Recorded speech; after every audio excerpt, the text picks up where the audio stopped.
नमस्कार मित्रांनो, आणखीन एका व्हिडिओमध्ये तुमचं स्वागत आहे. आज आपण चाललो आहे ठाण्याला कोकण मराठी साहित्य परिषदेचा युवा कवी महोत्सव भरणार आहे. त्याचं नाव आहे आषाढ पर्ण म्हणून. तर कवितांचा कार्यक्रम होणार आहे. पावसाळ्यात ह्या कार्यक्रमाची मजा घ्यायला मी चाललो आहे आणि बघूया तिथे आपल्याला कोण कोण भेटतं आहे. त्या सगळ्या कवी मंडळींना आपण आज भेटणार आहोत. तर चला निघूया, भेटूया आपण डायरेक्ट ठाण्यामध्ये बदलापूर स्टेशनला. तर चला तिकीटं काढूया. जोरात पाऊस आला आहे आणि पाऊस बदलापूर ट्रेन आले. ठाण्यात आलो आहे. नमस्कार, ठाण्यात पोचलो आहे. गावदेवीला आलो आहे. गावदेवीच्या लोकमान्य टिळक गार्डनजवळ. सो आता आपण चाललो आहे नामदेववाडीला.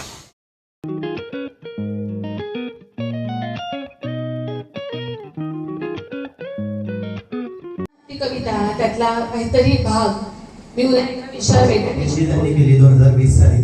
त्यासोबतच 200 विद्यार्थ्यांना 200 मराठी शाळा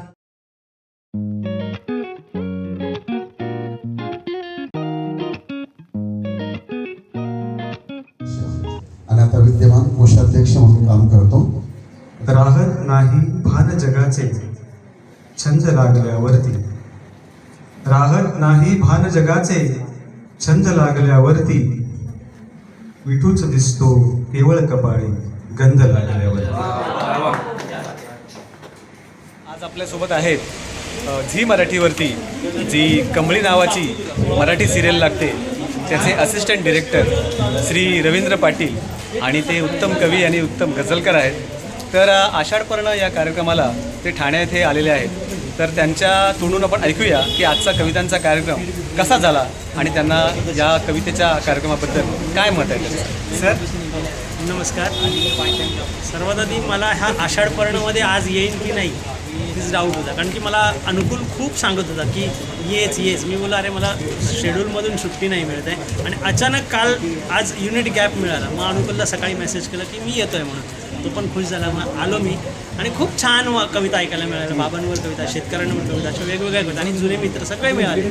जयेशची कविता ऐकायला, गझल ऐकायला मिळाली. थँक्यू. खूप छान कविता आहे. आणि या लोकांना मी भेटणं सध्या कमी झाले बिकॉज का कमळी सिरियलमुळे. पण आता असे कधी इव्हेंट आले की मी भेटायला येतोच नक्की, मला वेळ मिळाला. आणि मग यांना ऐकायला पण आवडतं आणि यांना ऐकल्यामुळे आम्हाला पण काहीतरी सुचतं वगैरे. तर खूप छान प्रोग्राम असा झालेला आहे. आणि नशीब मला युनिटी गप मिळाला आणि ह्या कार्यक्रमाला येता आलं, त्यामुळे एक छान आस्वाद घेता आला. ओके. सो रवीचे खूप मनापासून आभार आणि त्याला त्याच्या पुढील वाटचालीसाठी आपण मनापासून शुभेच्छा देऊया. आणि नक्की तुम्ही दररोज संध्याकाळी 9 वाजता कमळी सिरियल बघा. काय अभिप्राय असतील तर नक्की जयेशपर्यंत पोचवा, तो मला पोचवेल. नक्की बघा.